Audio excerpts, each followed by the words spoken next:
I don't buy nice things, and the other day I had an experience that summarized exactly why. What happened was there was a car crash outside of my apartment. This was a bad car crash, but what made it bad was not that anybody was hurt, or really that any car was damaged. But what made it bad was the cars involved in the crash. You see, an ordinary truck sideswiped, wait for it, a brand new shiny baby blue Porsche. I know, the last car that you would want to hit on the road. And the response to this was exactly as you would expect. A well-dressed man opened up the door to his Porsche and screamed, "You idiot! This is a new car!" to the average guy in the truck who now had a pop tire. And when they pulled to the side of the road, I thought they were about to get in a fight. But what happened was neither of them talked to each other. The Porsche driver paced back and forth, yelling on his phone, and acted as if his whole world was falling apart, while the truck driver casually took some pictures of the damage, changed his tire, and waited for the police to give him a ticket. And that, ladies and gentlemen, is exactly why I do not buy nice things. You see, nice things often come with some not so nice side effects. Ego, entitlement, resentment, insecurity, stress, debt, and fear.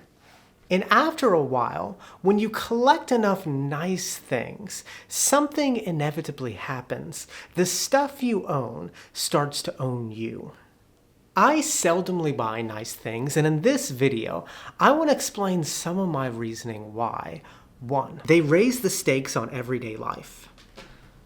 Now, the problem with having too many nice things is that it starts to raise the stakes on everyday life.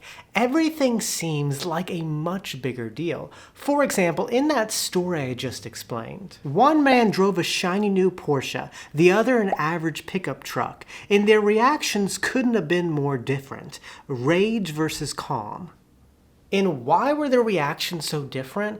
Well, because the Porsche driver had a lot more at stake. His car was probably worth over $100,000, so a tiny scratch was a blow to his ego, his wallet, and his image, while the truck driver's car was probably worth $10,000, and he just saw it as a minor inconvenience and didn't care about the scratch. When your things are really nice, you have a lot more to lose, and every scratch, crack, or stain hits you harder financially, emotionally, and psychologically. And so I never own anything that's too nice, because the less I have to protect, the freer I feel. I'd rather be the guy that owns a $10,000 pickup truck and moves on with his day than the guy that owns a $100,000 Porsche who's probably still stressed out about this weeks later. The second reason is because the suckers are more than happy to take the financial hit for you. Now, don't get me wrong, I still own nice things, but I rarely pay full price for them, and the reason is simple. The world is full of suckers. The world is full of people that do not care about getting ripped off, cheated, or screwed over. And if you play your cards right in a world full of suckers, you can get some incredible deals. This is all you have to do. A corporation will sell a nice product like a Google Pixel 9 Fold phone at a big price tag of $2,000. And what you do is let the sucker buy it at full price. They'll eventually get bored of it, and then you come in, buy it used on eBay for $500, meaning the sucker ate the $1,500 loss and you got a deal of a lifetime. You can do this for pretty much anything in this world. Electronics, furniture, cars. Let the sucker do the heavy lifting and you come in for the deal. And the best part is, because you didn't take the financial hit, the item doesn't come with as much stress. There's nothing wrong with buying brand new, shiny, expensive items if you can afford it and if you see the value in it. And let's be real, we're all suckers every now and then. I prefer to view myself as a lollipop, but I try to avoid paying full price on many of the items to save my wallet, and I just want to avoid the stress that comes when you buy high-ticket items. The third reason is they're often unnecessarily nice. We often think that the more we spend, the better the quality, and for many things that is true. But the real question is, how high quality do you actually need it to be?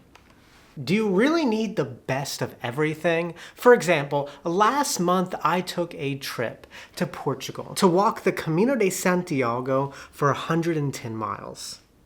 And when I was packing for that trip, I wanted to buy some nice hiking clothes. And so I went to REI and told myself, prices aren't important. I'm gonna get something that lasts. However, upon walking around the store, I couldn't find a single shirt under $50. The average price was nearly $100 for the highest quality 88% Merrill wool shirts.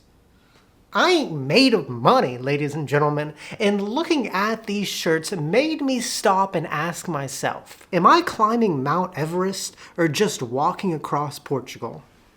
This stuff was just too nice for what I needed it for. And so what I did is I bought a pack of 5 shirts for $35 on Amazon that worked great on that trip.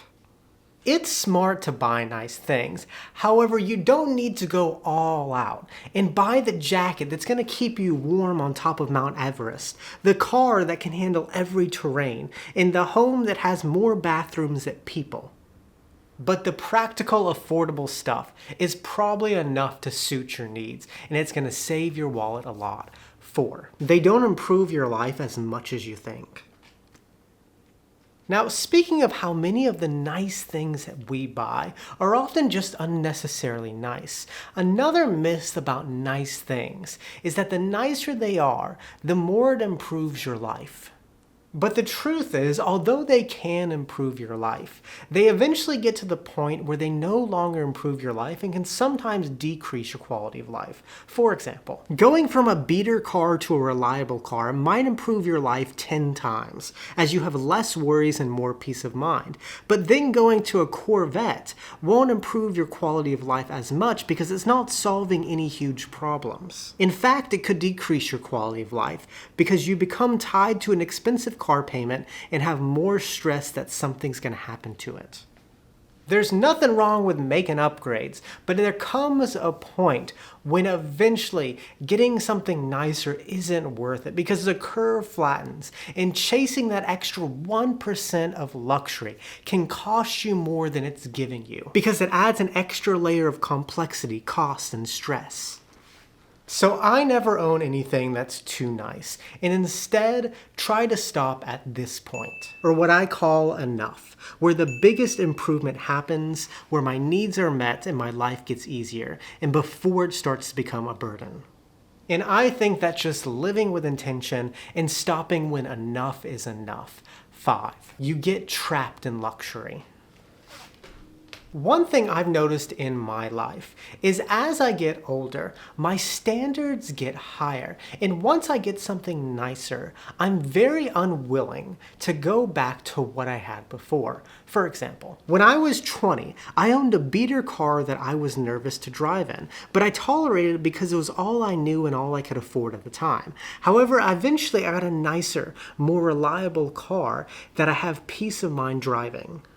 And it's nice having a nicer car. However, now that I have this new luxurious standard, there is no way I'll go back to what I had before. And this is generally how life works with everything. Once you get to that next level, you are unwilling to go back to what you had before, but you need it, and it becomes the standard. And people often get trapped in this because they start making more money in life, and then create a very luxurious standard of living. And then when they need to adjust to make things work, they're unwilling to go back to something less. They're trapped in their luxurious lifestyle. If you're not careful and don't upgrade your life intentionally and sustainably, then you're going to create a lifestyle that owns you. And so I am so careful when it comes to upgrading and getting nice things because I know that once you have them, you probably are unable to go back to what you had before. And the final reason is they blind you from the luxury we already have. One of the biggest problems in America, I think, is that we have so much that we get blinded by our abundance and end up chasing and focusing on all the things that we don't have. I mean, the story of America is a guy that lives in a decent-sized home, drives a reliable car, and makes a livable income. Look at a guy that lives in a big house that drives a Corvette and earns a heavy six-figure salary and says, "I'm doing bad. I need more." We focus so much on what we lack and overlook how much we have. We rarely look at how most of the world is living in much worse conditions. And if we did, we'd think, man, I have so much. The truth is, many of us who think we're living just average lifestyles are actually living extremely luxurious lifestyles. I mean, we get to drive a private, comfortable car instead of just hopping on a crowded bus. We get to live in climate-controlled homes with all the amenities instead of a bare-bones cement house. And we have the opportunity for a consistent paycheck instead of hustling every day to just make ends meet. And so I don't chase luxury and nice things because I already have it. I just choose to see it. I don't get blinded and focus on all these things I don't have, and instead I focus on the things I do have and become grateful for it. And those are the reasons why I do not buy nice things anymore. And with that, muchas gracias, que tengan un buen día. Nos vemos, chicos.